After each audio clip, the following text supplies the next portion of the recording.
Vamos a darle la bienvenida a nuestro invitado, el señor Jorge Torres Padilla, especialista en cambio climático y proyectos de carbono forestal, y además es director ejecutivo de PASCAI, para conversar también sobre este tema.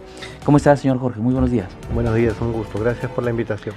A usted, gracias por estar aquí con nosotros en la cabina de la radio y comentar un poquito acerca de cómo viene afectando el cambio climático al medio ambiente y cómo el producto de los gases invernaderos también, y la falta de compromiso de los ciudadanos viene haciendo también mea culpa, ¿no? En lo que hoy en día significa estos efectos de cambio invernadero.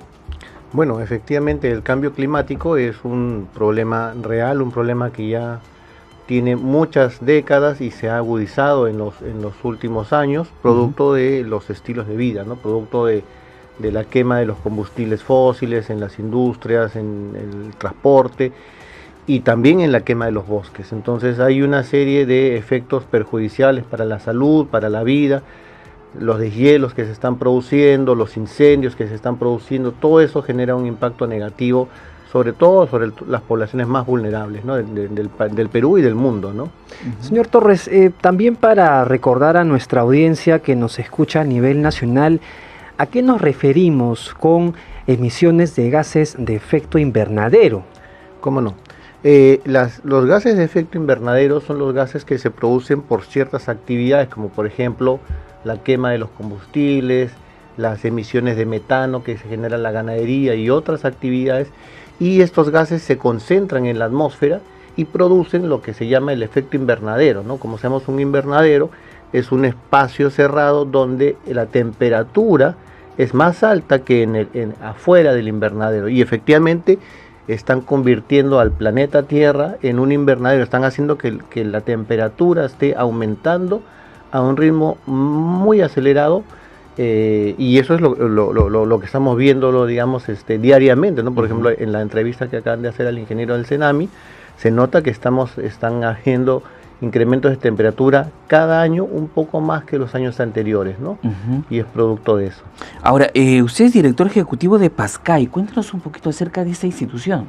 Bueno, PASCAI justamente es una empresa peruana, una empresa joven, tenemos 5 años de existencia, aunque en realidad los profesionales que trabajamos ahí ya tenemos varias décadas trabajando en este tema, y lo que buscamos es tratar de ayudar a que puedan venir financiamiento extranjero, financiamiento privado o también público, para luchar contra las causas del cambio climático, por ejemplo los incendios forestales, ¿no? El año pasado todos hemos visto en las noticias la cantidad de incendios forestales que han habido desde Tumbes hasta Tacna, y para enfrentarlos se necesitan recursos, ¿no? La policía, los bomberos, los gobiernos regionales no tienen necesariamente todos los medios para poder hacer frente, y la idea es poder traer financiamiento de la lucha contra el cambio climático para atacar las causas, ¿no? Y el Ministerio del Ambiente recientemente ha informado que ha aprobado 2 estándares y algunas de sus respectivas metodologías para el cálculo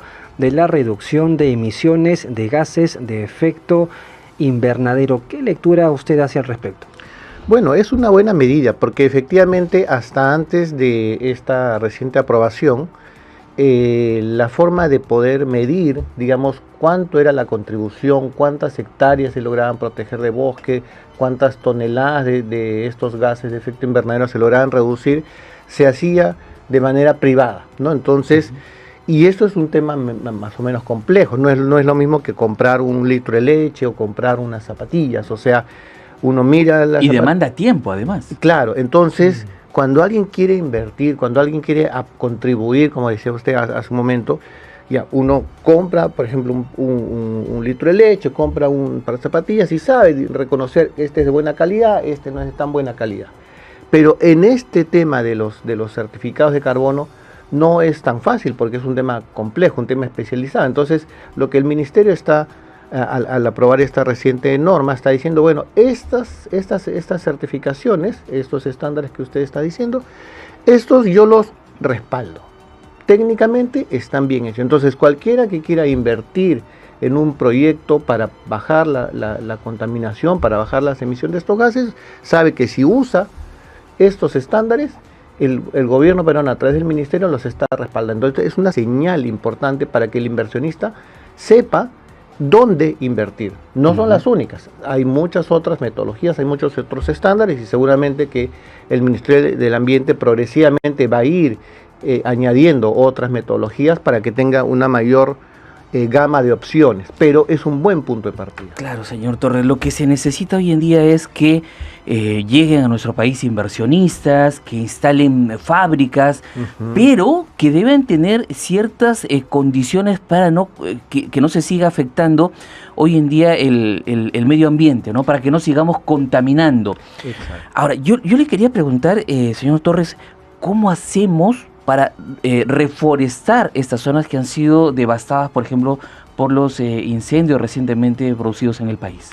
Es que efectivamente es muy importante lo que está preguntando. Se necesita financiamiento, se necesita inversión y estos proyectos de reforestación son proyectos de largo plazo, porque los árboles no crecen en un día, en un mes, en un año.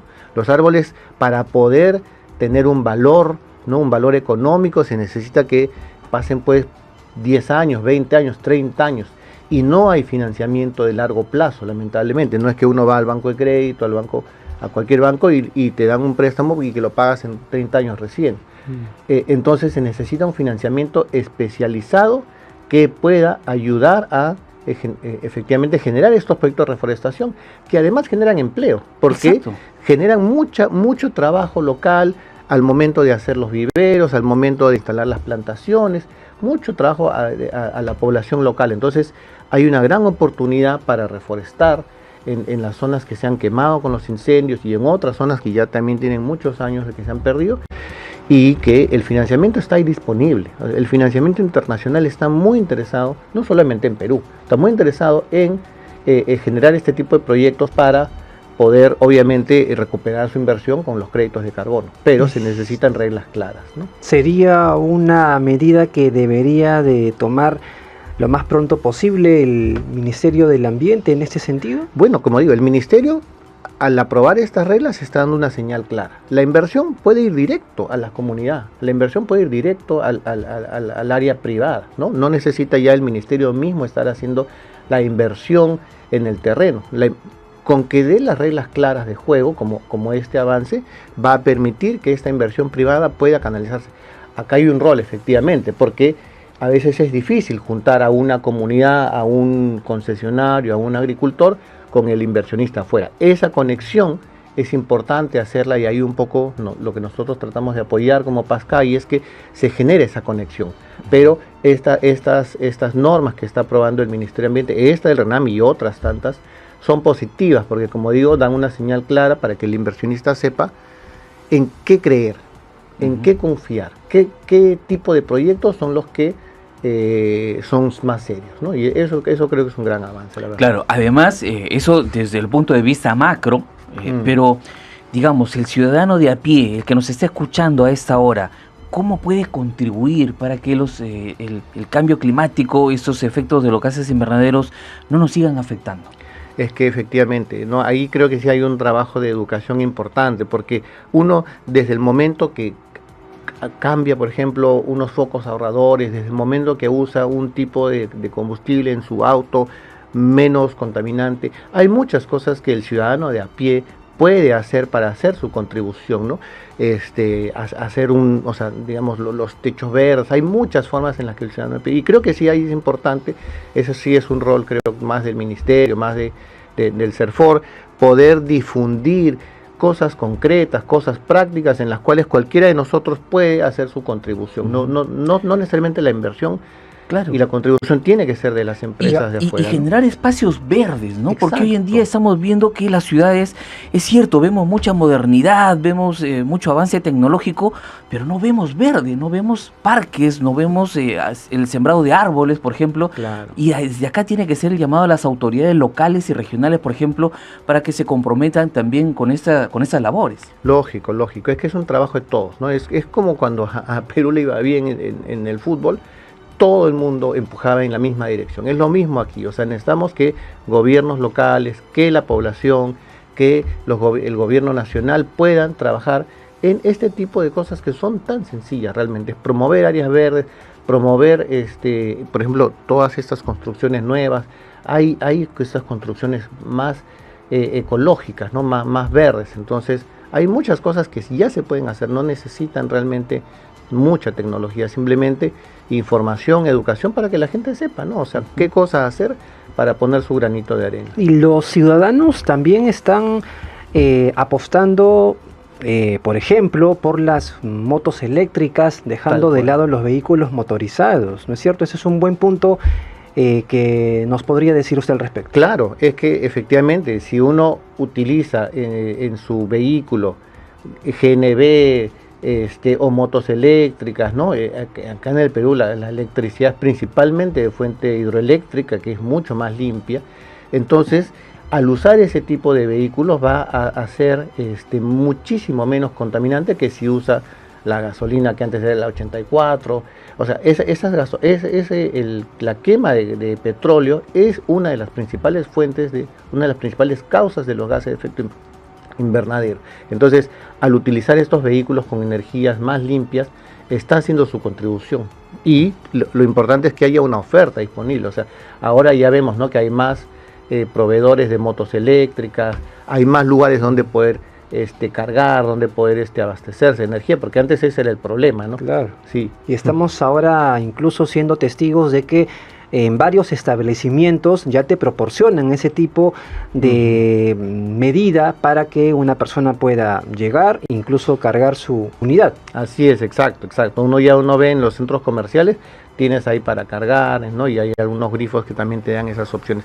Yo creo que hay que difundir más esto, ¿no? O sea, porque también, o sea, claro, el mayor problema en el Perú son la quema de los bosques. Eso es lo que más, lamentablemente, lo que más genera la contaminación de los gases de efecto invernadero. Pero desde la ciudad hay muchas cosas que podemos hacer nosotros como personas, como ciudadanos. Así es, todos debemos sumar con ese granito de arena, aunque a veces las personas digan, pero ¿qué puede significar mi esfuerzo, no? Y es válido. Desde que tú vas a una playa y no la contaminas, estás contribuyendo para que el medio ambiente sea mucho más saludable. Señor Torres, a nivel Latinoamérica, ¿cómo vamos en los niveles de contaminación en el Perú? Bueno, Perú es pues un país que no tiene tanta industria como tienen los países más desarrollados, ¿no? Los países de Europa, Estados Unidos, Japón. Entonces, claro, la cantidad de emisiones que genera Perú y Latinoamérica en comparación con los países industrializados es menor, pero como dice usted, de la misma forma como cada persona puede hacer su contribución, cada país tiene que hacer su contribución, ¿no? Y creo que eso es un gran avance en estas conversaciones, en estas negociaciones internacionales donde se ha establecido, bueno, que cada país diga qué puede hacer. Es insuficiente todavía, ¿no? Si uno suma las contribuciones de todos los países del mundo, y más aún con la nueva situación internacional medio compleja, no va a alcanzar para frenar el cambio climático. Hay que seguir sumando esfuerzos. Y ahí es importante el sector privado. El gobierno ni puede ni tiene que hacerlo todo, porque la mayor cantidad de emisiones viene de la actividad privada, ¿no? De las industrias, de las fábricas, del transporte, de la quema de los bosques. Entonces, es un rol importante que el sector privado tiene que jugar, y los mercados son importantes. Los mercados de carbono son muy importantes para poder canalizar ese financiamiento. Perfecto. Bueno, muchísimas gracias a nuestro invitado, el señor Jorge Torres Padilla, especialista en cambio climático y proyectos de carbono forestal y director ejecutivo de PASCAI, esta institución que de alguna manera también está comprometido con el medio ambiente hoy día en nuestro país. Muchísimas gracias por estar aquí en Radio Nacional. Muchas gracias por la invitación. Cuando guste. 6 de la mañana con 54 minutos, es momento de hacer nuestra pausa y regresamos.